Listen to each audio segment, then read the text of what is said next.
हमारा जो मुख्य एजेंडा है, हमारे लोकप्रिय सांसद माननीय चौधरी दीपेंद्र हुड्डा जी की जो AICC की तरफ से हरियाणा के अंदर पैदल यात्रा लॉन्च की गई है, जिसका नाम रखा गया है भाजपा सरकार से हरियाणा मांगेगी साथ।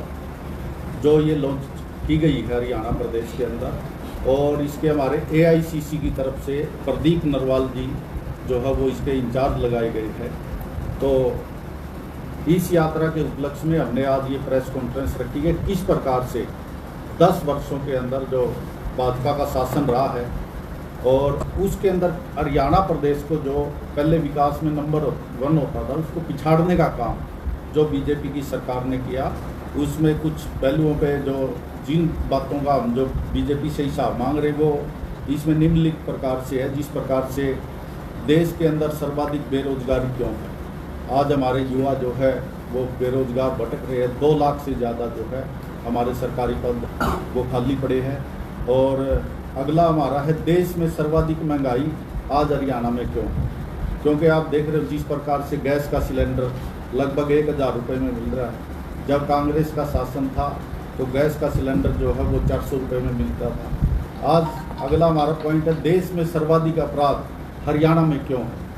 अब मैं इसको थोड़ा डिटेल में बताऊंगा अपराध के, क्योंकि जो हरियाणा प्रदेश चौधरी भूपेंद्र सिंह हुड्डा जब मुख्यमंत्री होते थे उस समय सुरक्षित प्रदेशों में उसकी गिनती थी, और जितने बदमाश थे उनको हुड्डा साहब ने स्पष्ट कहा था या तो हरियाणा छोड़ दो या अपनी मुख्य धारा में आ जाओ। तो जो है आज हरियाणा प्रदेश जो है वो भी बदमाशी के अंदर अपराधी जो हमारे बेखौफ घूम रहे हैं, कानून व्यवस्था चौपट हो चुकी है।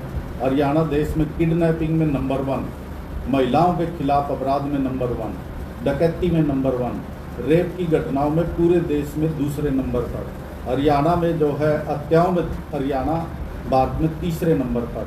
और सरकार की सामाजिक प्रगति का सूचकांक जो है SPI रिपोर्ट, उसमें सबसे असुरक्षित राज्य जो है वो आज हरियाणा है। ये बीजेपी के 10 साल के कुशासन में हुआ है। और अगला हमारा पॉइंट है हरियाणा में हजारों करोड़ के घोटाले क्यों हुए। तो बहुत बड़े बड़े घोटाले, आपको मैं अगर डिटेल में बताऊंगा तो बहुत लंबा हो जाएगा। जिस प्रकार से हमारे 30 से बड़े घोटाले, डाडम खनन का घोटाला, यमुना खनन का घोटाला, शराब घोटाला, मेट्रो रूट बदलाव घोटाला, अमृत योजना सफाई घोटाला, फरीदाबाद निगम घोटाला, रजिस्ट्री घोटाला, धान की खरीद घोटाला, भर्ती घोटाला, फसल बीमा घोटाला, बिजली मीटर का घोटाला। तो बड़े बड़े घोटाले जो है इस सरकार ने किए। और जांच के नाम पे केवल SIT बनाते हैं। SIT की आज तक किसी की भी रिपोर्ट नहीं आई, एक भी दोषी को जो है इस सरकार ने सजा नहीं दी। और जो जन विरोधी पोर्टल इस सरकार ने खोले हैं हरियाणा में, उससे जो है हरियाणा की जनता आज बेहाल है। परिवार पहचान पत्र, प्रॉपर्टी ID में 90% से अधिक गलतियाँ जो है आज देखने को मिल रही है। जो बीजेपी शासित राज्य है और भी है, जैसे गुजरात है, मध्य प्रदेश है, राजस्थान, किसी भी राज्य में प्रॉपर्टी ID लागू नहीं है। केवल हरियाणा ये एक ऐसा राज्य है जिसमें फैमिली ID, प्रॉपर्टी ID इन्होंने जनता पे थोपने का काम किया है। और हमारे युवाओं के ऊपर जो है अग्निवीर और कौशल निगम के तहत जो है पक्की नौकरियों को ख़त्म कर दिया गया है। अग्निवीर का आपने देखा किसी प्रकार की ना पेंशन ना शहीद का दर्जा, कोई सुविधाएं नहीं मिल रही। और जो कौशल रोजगार के तहत कच्ची नौकरियां दे रहे, उसके अंदर कोई शॉर्टी नहीं किसी बात की भी। हमारे युवाओं को जो बच्चा BTech, M.Tech, Qual.Tech किए हुए बच्चे हैं, बड़ी बड़ी पोस्टों पर जो लगने थे, उनको 17-17 हज़ार की जो ठेकेदारी प्रथा, सरकार ने ठेका प्रथा खोली कौशल के तहत। और मैं समझता हूँ उसमें कहीं बैकवर्ड का रिजर्वेशन नहीं, कहीं SC का रिजर्वेशन नहीं। रिजर्वेशन को ख़त्म करने की एक प्लान जो है सरकार की है। और अगला हमारा जो है भाजपा के खिलाफ, भाजपा काल बना किसानों का काल। आपने देखा हरियाणा में 48% किसान कर्ज के जो बोझ के नीचे दबे हुए हैं। पुलिस प्रदर्शन की लाठियां गोलियां जो है प्रदर्शनों के अंदर किसानों के ऊपर, और 750 किसान हमारे 3 काले कानूनों के खिलाफ लड़ाई लड़ते हुए शहीद हुए। मैं उनको भी सत नमन करता हूं। परंतु बीजेपी की सरकार ने एक शब्द भी हमारे किसानों के लिए, सांत्वना के लिए, सहानुभूति के लिए नहीं बोला। दलित व पिछड़ों की उपेक्षा और उनके संवैधानिक अधिकारों का आनंद जो है गरीब आदमियों को, जब हुड्डा साहब मुख्यमंत्री थे हरियाणा के, मैं भी विधायक था, उस समय 3,92,000 जो है 100 वर्ग गज के प्लाट गरीब लोगों को दिए गए। और बीजेपी की जैसी सरकार बनी, इन्होंने उस स्कीम को बंद कर दिया। जो 10,000 पाइपलाइन के अंदर थे, जो जिनको कार्ड बांटने के प्लाटों की रजिस्ट्रियाँ, उनका दिखावा करने के लिए केवल अभी जो है नायब सिंह सैनी ने उन रजिस्ट्रियों जो हुड्डा साहब के समय की पेंडिंग थी, केवल उनको बांटकर झूठी वाहवाही लूटने का काम ये लोग कर रहे हैं। और मैं समझता हूँ जिस प्रकार से गरीब आदमियों को पानी की टुंटी 200-200 लीटर की टंकी की योजना थी, वो इस सरकार ने बंद कर दी। और जो है ओबीसी का क्रीमी लेयर हमारा जो पहले 6 लाख था, उसको इन्होंने 8 लाख था, इसको इन्होंने घटा के 6 लाख किया। जब कांग्रेस ने कहा कि हम इसको 10 लाख करेंगे, तो अभी झूठी घोषणा इन्होंने की है कि हम इसको 8 लाख कर रहे हैं। तो बैकवर्ड की अनदेखी की, बैकवर्ड के साथियों को जो रिजर्वेशन मिलता था नौकरी में, प्रमोशन में, वो सब क्रीमी लेयर के तहत इन्होंने ख़त्म करने का काम किया। खेलों में अग्रिम हरियाणा और नशे में नंबर 1 क्यों बना? जब हुड्डा जी की सरकार थी, हमारे खिलाड़ी जब मेडल लेके आते थे, पद लाओ पदक लाओ पद पाओ की नीति हमारी चलती थी। आज हमारे खिलाड़ी जो है वो नशे के अंदर डूब चुके हैं। नशे का व्यापार खुला इस प्रदेश के अंदर हो रहा है। ये प्रदेश मैं समझता हूँ जो है हमारे खिलाड़ियों को, युवाओं का भविष्य आज इस सरकार में, बीजेपी की सरकार में अंधकार में है। गरीब बाहरी कॉलोनी वासी और श्रमिक बदहाल क्यों है? हमारे राज्य में 61% प्रवासी मजदूरों से सरकारी योजनाओं का कोई भी लाभ नहीं मिल रहा है। राज्य की 29% आबादी स्वास्थ्य सेवाओं से वंचित है। जो है आज बुरा स्वास्थ्य का, मेडिकल में आप हमारे बुलाना के हॉस्पिटल में चलना मेरे साथ, यहाँ पे MBBS डॉक्टर ही नहीं है। मतलब कोई सरकारी योजना, मतलब कोई किसी भी प्रकार का स्वास्थ्य का लाभ हमारे गरीब लोगों को आज नहीं मिल रहा है। शिक्षा, हरियाणा में शिक्षा तंत्र बर्बाद क्यों हुआ है?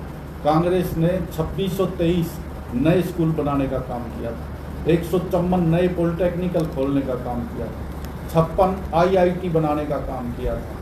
बीजेपी ने 5000 सरकारी स्कूल बंद करने का काम किया है।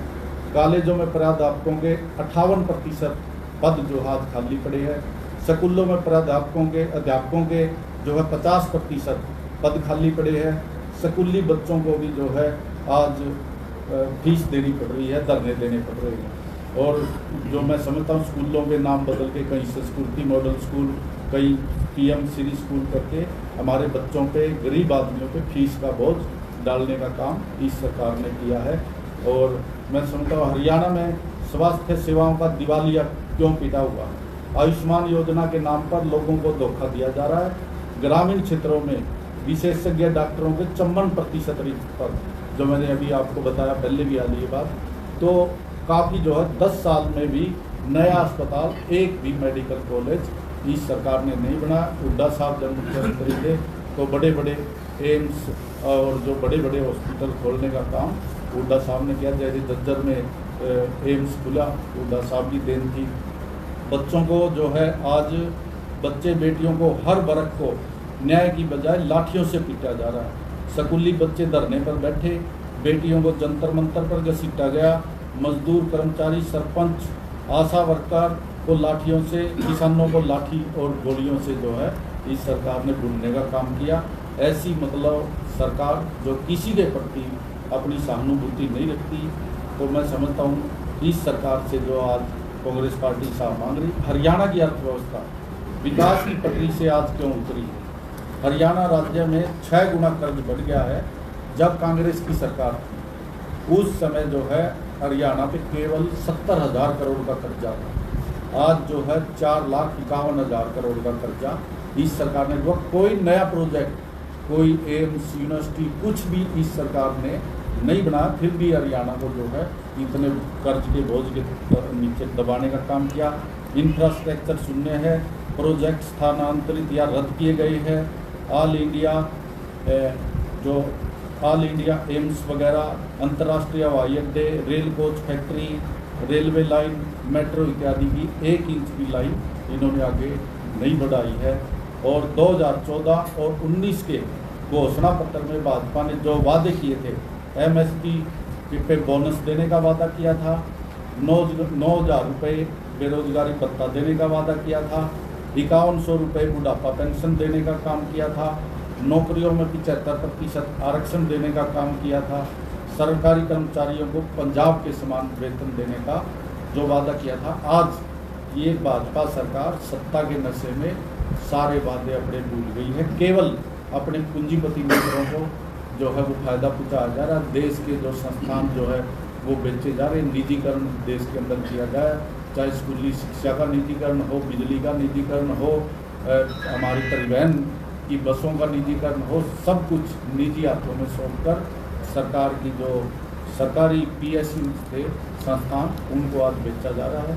और इन्हीं बातों का हिसाब लेने के लिए हमारे जो है सांसद, लोकप्रिय सांसद चौधरी दीपेंद्र हुड्डा जी जो है 13 तारीख को गुलाना के अंदर पैदल यात्रा करेंगे। ये पूरे हरियाणा के अंदर हमारी यात्रा चल रही है, हरियाणा मांगे हिसाब, और उनके साथ में चौधरी जयप्रकाश जी हमारे हिसार के सांसद और हिसार जिला के तमाम नेतागण वो साथ में रहेंगे।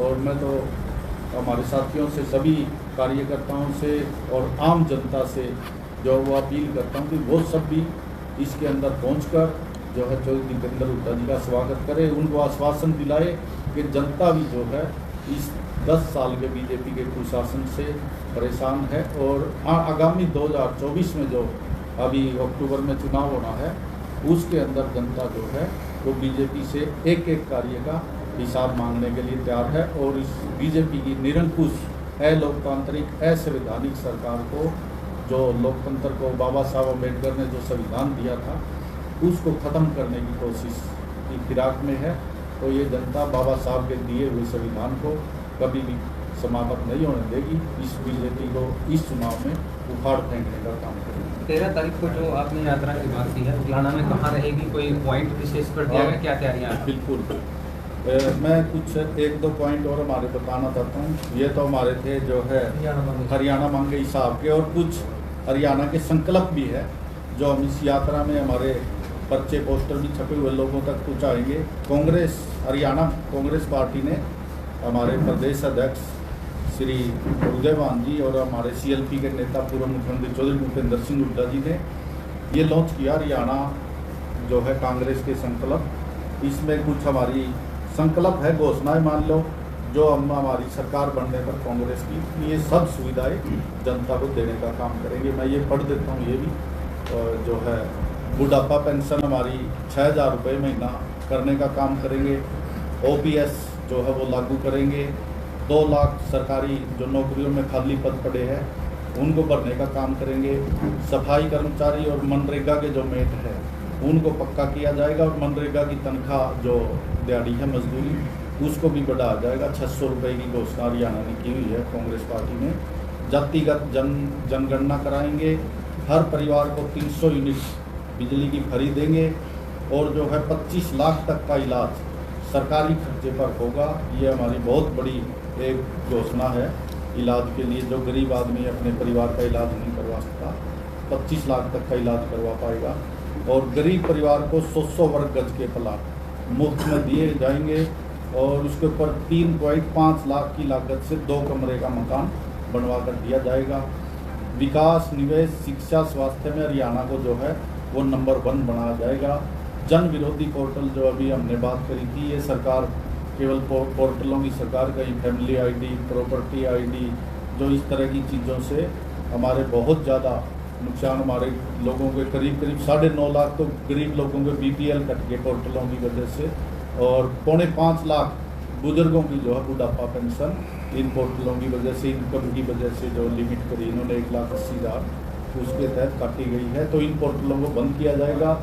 500 रुपये में गैस का LPG का सिलेंडर जो है वो दिया जाएगा। किसानों को सर्वाधिक MSP के भाव पे फसल खरीदी जाएगी, और MSP की जो है वो गारंटी देने का काम कांग्रेस पार्टी करेगी।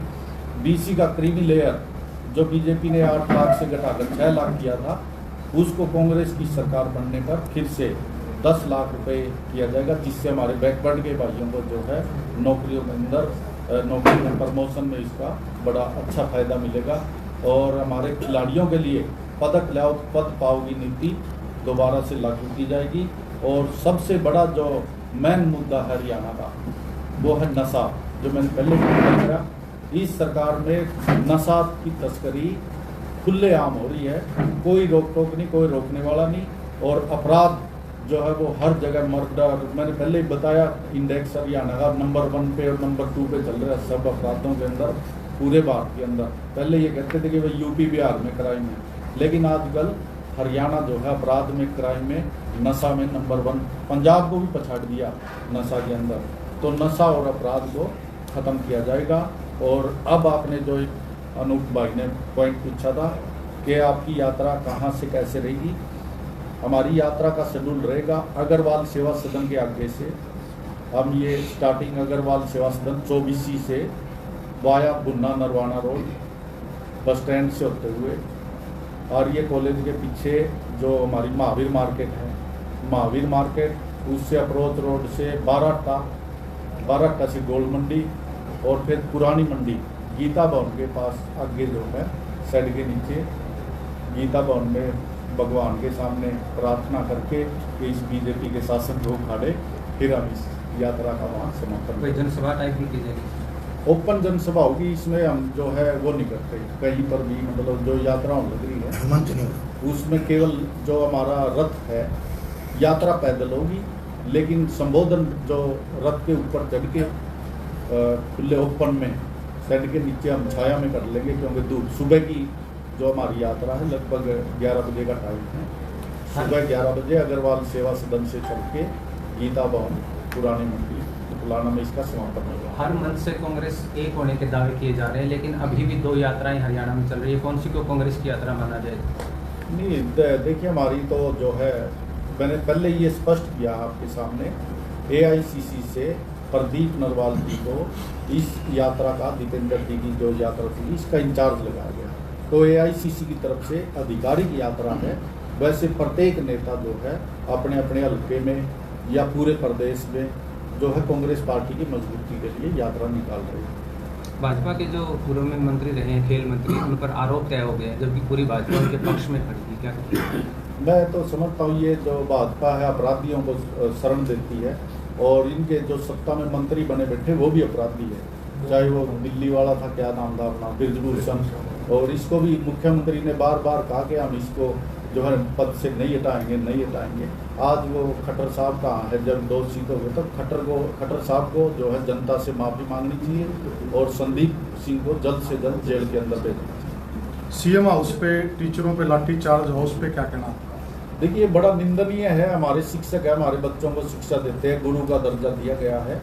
लाठी डंडे से किसी चीज़ का समाधान नहीं। मैंने पहले ही बोला है कि इन्होंने किसी वर्ग को नहीं छोड़ा, जिसके ऊपर इन्होंने बच्चों के ऊपर, महिलाओं के ऊपर, खिलाड़ियों के ऊपर, किसानों के ऊपर, OPS के कर्मचारियों के ऊपर, किसी वर्ग, कोई वर्ग ऐसा नहीं जिसके ऊपर लाठी डंडे ना चलाए। मैं उसकी किसानों पे जो लाठियाँ चलाई गई या शिक्षकों को चलाई है, जिस भी वर्ग पे लाठी चली उसकी निंदा करता हूँ। लाठी डंडे से किसी बात का समाधान नहीं होता। सरकार ने प्रतिनिधि मंडल बनाकर उनकी समस्या सुनकर उसका समाधान करना चाहिए। गठबंधन सरकार में अभी आपने घोटालों का जिक्र किया, शराब घोटाला, दान घोटाला, पुष्टि घोटाला, क्या अगर कांग्रेस सरकार बनती है तो आप लोग इनकी जांच करवाएंगे? बिल्कुल, कांग्रेस की सरकार आने पर जितना इन लोगों ने हरियाणा प्रदेश को लूटा है उन सब घोटालों की जांच होगी, और ऐसे झूठी SIT गठित नहीं होगी।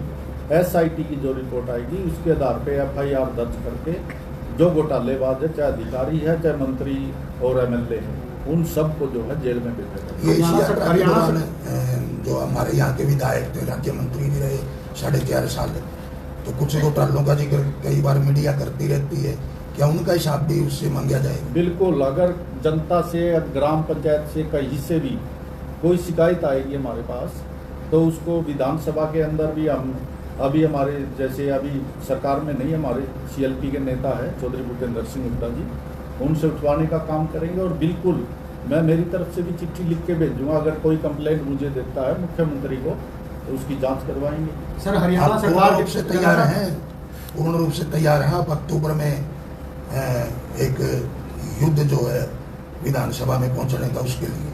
मैं कांग्रेस पार्टी का सिपाही हूँ, और कांग्रेस पार्टी ने जो मेरी ड्यूटी लगाई है अब तक, चाहे वो राहुल गांधी जी की भारत जोड़ो यात्रा थी, चाहे उनकी दूसरी यात्रा न्याय यात्रा थी, और चाहे हरियाणा के अंदर हाथ से हाथ जोड़ो थी, और चाहे कांग्रेस की घर घर कांग्रेस, हर घर कांग्रेस यात्रा थी, चाहे विपक्ष आपके समक्ष थी, चाहे किसान रैली थी, चाहे मनरेगा रैलियाँ थी, जहाँ पर भी मेरी ड्यूटी हाईकमान ने मुझे दायित्व दिया, मैंने उसको बखूबी निभाने का काम किया। और अभी भी जो यात्रा हमारी आ रही है, ये यात्रा हरियाणा मांगे हिसाब भाजपा सरकार से, इस यात्रा का बुलाना का इंचार्ज AICC की तरफ से मैं बोल चुका हूँ प्रदीप नरवाल जी, प्रदेश अध्यक्ष जी, और कल हमारी गुड़गांव मीटिंग थी, वो जो श्री दीपक बाबरिया जी हमारे प्रभारी हैं, चौधरी भूपेंद्र सिंह हुड्डा जी, चौधरी उदयभान जी, उन्होंने ली थी, उसके अंदर बुलाना का दायित्व मुझे दिया गया कि आप इसकी अगुवाई करके इसकी तैयारी करो। और जो है इसकी तैयारी में मैं 2 तारीख से पूरे हल्के का जो है दौरा करूँगा।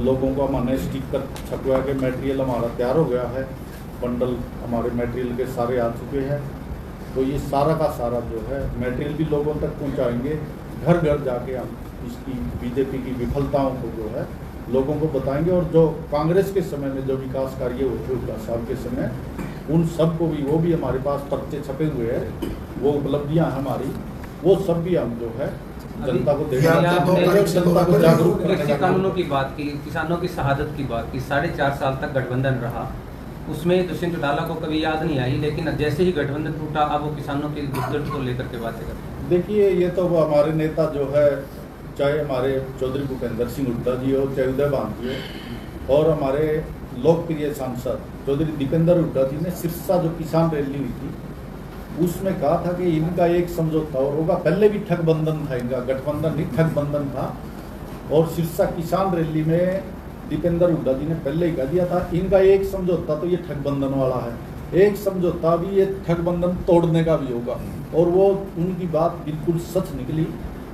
इनका समझौता टूटा, और जो है ये वोट काटने के लिए जो है जनता के बीच में किसानों के नाम पे, इन्होंने चौधरी देवीलाल जी के नाम पे, किसानों के नाम पे वोट लिया, परंतु किसानों के ऊपर जब लाठियां गोलियां चल रही थी तो इन लोगों ने जो है अपनी आंखें बंद कर ली। सत्ता के नशे में धन दौलत कमाने के लिए ये लोग जो है जनता को, किसानों को, गरीब आदमी को, सबको भूल गए। विधायक जी, एक सवाल है, हरियाणा सरकार के द्वारा भी TGT पदों पर 7400 के लगभग भर्तियां की गई हैं, और दूसरी तरफ दावा भी है हरियाणा सरकार का कि भर्ती रोको गैंग, कांग्रेस पार्टी को भर्ती रोको गैंग की जो संज्ञा दे रही है कि बिना खर्ची और पर्ची के हमने जो है भर्तियां की है, और इस कारण जो कांग्रेस पार्टी वो चुप है।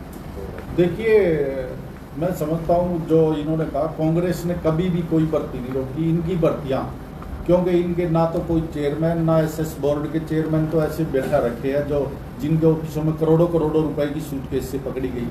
ये तो खर्ची के भी बड़े सूटकेसों वाली सरकार है, इनके खर्ची पर्ची से तो इनका काम ही नहीं चलता। तो जो है, मैं समझता हूँ कांग्रेस ने कभी भी युवाओं की भर्ती रोकने का काम नहीं किया। कोर्ट के अंदर स्टूडेंट जाते हैं, जो युवा है, नौकरी बेरोजगार है, वो जाते हैं। अभी जो TGT की वैकेंसी आउट हुई है उसके अंदर काफ़ी रोल नंबर जैसे जो रिपीट कर दिए गए हैं, तो इनकी तो हर जगह ही मतलब घोटाले हो रहे हैं। अभी जो नीट का पेपर था उसके अंदर क्या हुआ जो है, और ये तो IAS तक जो है, वो बिरला की बेटी जो है वो डायरेक्ट IAS लगी, वो बिना खर्ची बिना पर्ची लगी है, या फिर सत्ता की पावर का मिसयूज किया गया है। तो मैं समझता हूँ कि ये लोग जो है सत्ता का दुरुपयोग करती है, और जो है युवाओं को गुमराह किया गया है। पक्की भर्तियां इन पे लगी थी, 2 लाख हरियाणा के अंदर जो है पक्के पद खाली पड़े। अगर ऐसे ये 10 साल में 2 लाख पद क्यों नहीं कर पाई है सरकार? इस बार उकलाना हल्के के अंदर सर 1 दर्जन से लगभग ज्यादा के दावेदार है कांग्रेस पार्टी के अंदर, 2 दर्जन हो गए शायद। तो क्या मान के चले सर? मान के ये चलते हैं, जो सरकार बनने के संकेत है ये। जब किसी पार्टी के अंदर दावेदार ज़्यादा होते हैं, कार्यकर्ता ज़्यादा होते हैं, तो वो सरकार बनने के संकेत होते हैं, और सबकी इच्छाएं, उम्मीद होती जो पार्टी में, संगठन में काम करता है, सब चाहते हैं कि हमें कोई ना कोई पद मिले या चुनाव लड़े। भारतीय जनता पार्टी के संगठन के अंदर बदलाव किया गया है, जिसमें जिला अध्यक्ष जो हिसार की है वो भी बदली गई है, तो इसको क्या मानते हैं? उनको लोकल मतलब प्लाना के अंदर वर्किंग करने की सलाह दी गई, क्या मानते हैं?